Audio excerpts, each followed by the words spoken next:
some of you will remember, who called the service chief together and said, I give you 3 months. Get rid of all these Boko Haram people, all resign. He's not around to tell you who gave him that advice. He ran with that advice, but he didn't follow it through. Because he gave the order as the commander-in-chief of the armed forces. But the security operatives moved fast. The 3 months went, and the work was not done. So I went to see him. It was in the newsroom. This time, somehow, the press got to know that I visited him. Of course, they were not there when we talked. And unfortunately, like I said, he's not alive now. Or else I would have asked you to go and ask him. Sir, why didn't you follow through?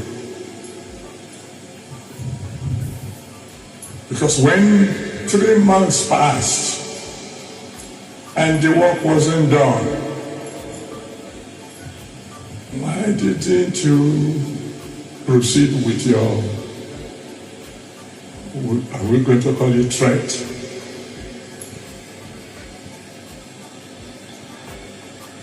I won't tell you the details, but one thing came out of that meeting.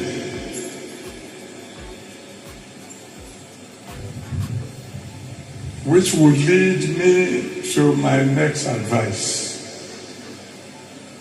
to our government. In case there's any of you who can get across to them.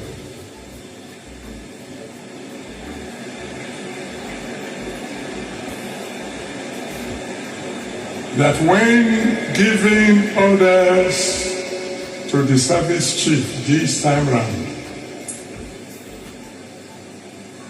we should make it clear to them that they are not only to eliminate the terrorists, they should eliminate their sponsors.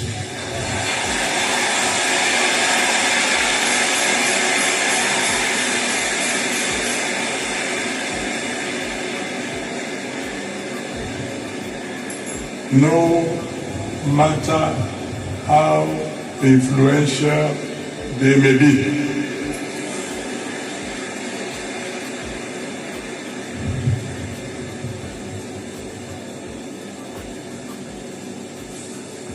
When I say my people, when I say our leaders should move fast, move diplomatically, we have to be and move wisely. We must take note of the fact that if America should attack us, China is not coming to defend us. Russia will not come to defend us. All the so-called world leaders, they will talk.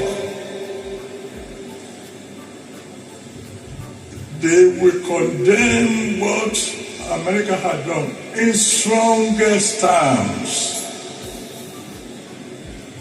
And that's all they will do. That's all. Britain is not going to come and help us. No foreign or no other foreign powers will come to our aid. This is not the time for joking. This is not the time for grammar. This is not the time for, I don't know a simple word for semantics. It's not the time when you begin to argue, is it, what do you call it? Suicide, or what do they call it? What's the language?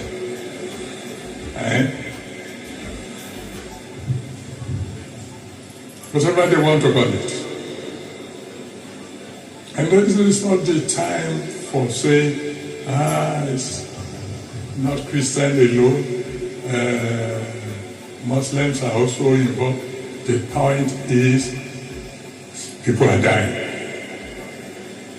Innocent people are dying.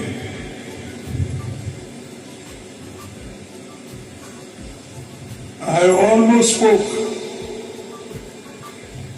last month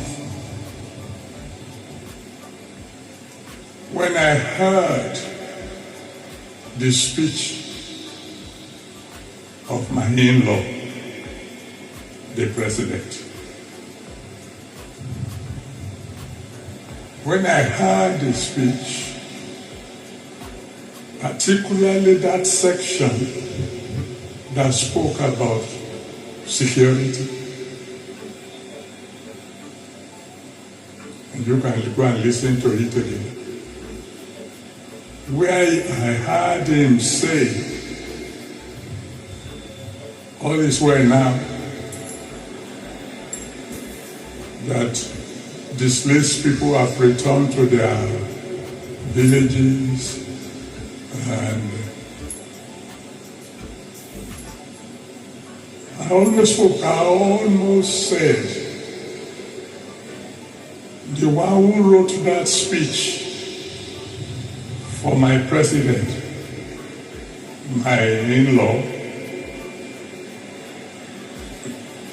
does not like him.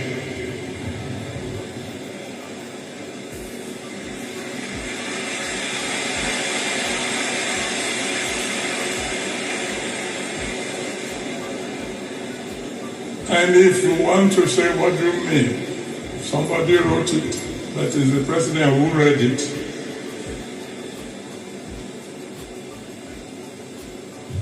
Didn't he read it before he read it? Well, if you put it that way, then my conclusion will be, there are several people around my beloved in-law who are not telling him the truth.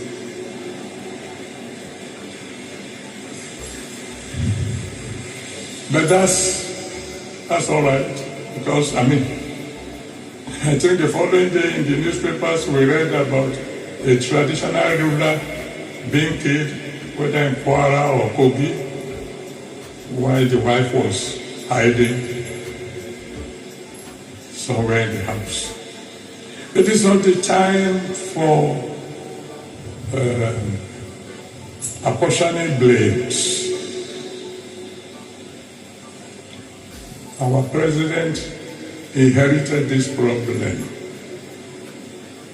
It started before him.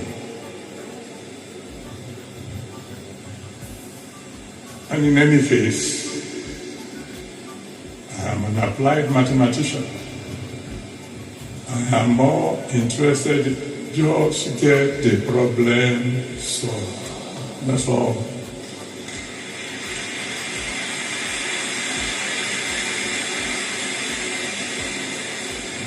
Let's let the government use diplomatic method to convince President Trump to give us 100 days of grace. Call our service chiefs. Fortunately, they are new. Perform within 3 months or resign. Now,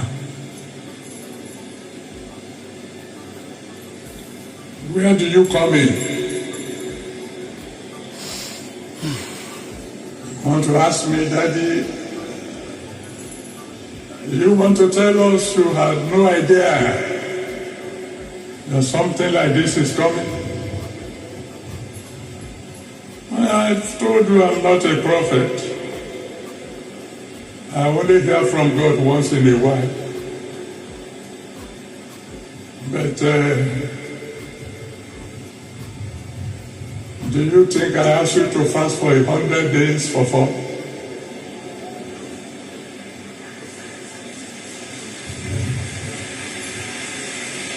Didn't I share with you, my children, didn't I share with you that God says this will be a remarkable year? Didn't I share with you that God said that the wind that was blowing last year, that started blowing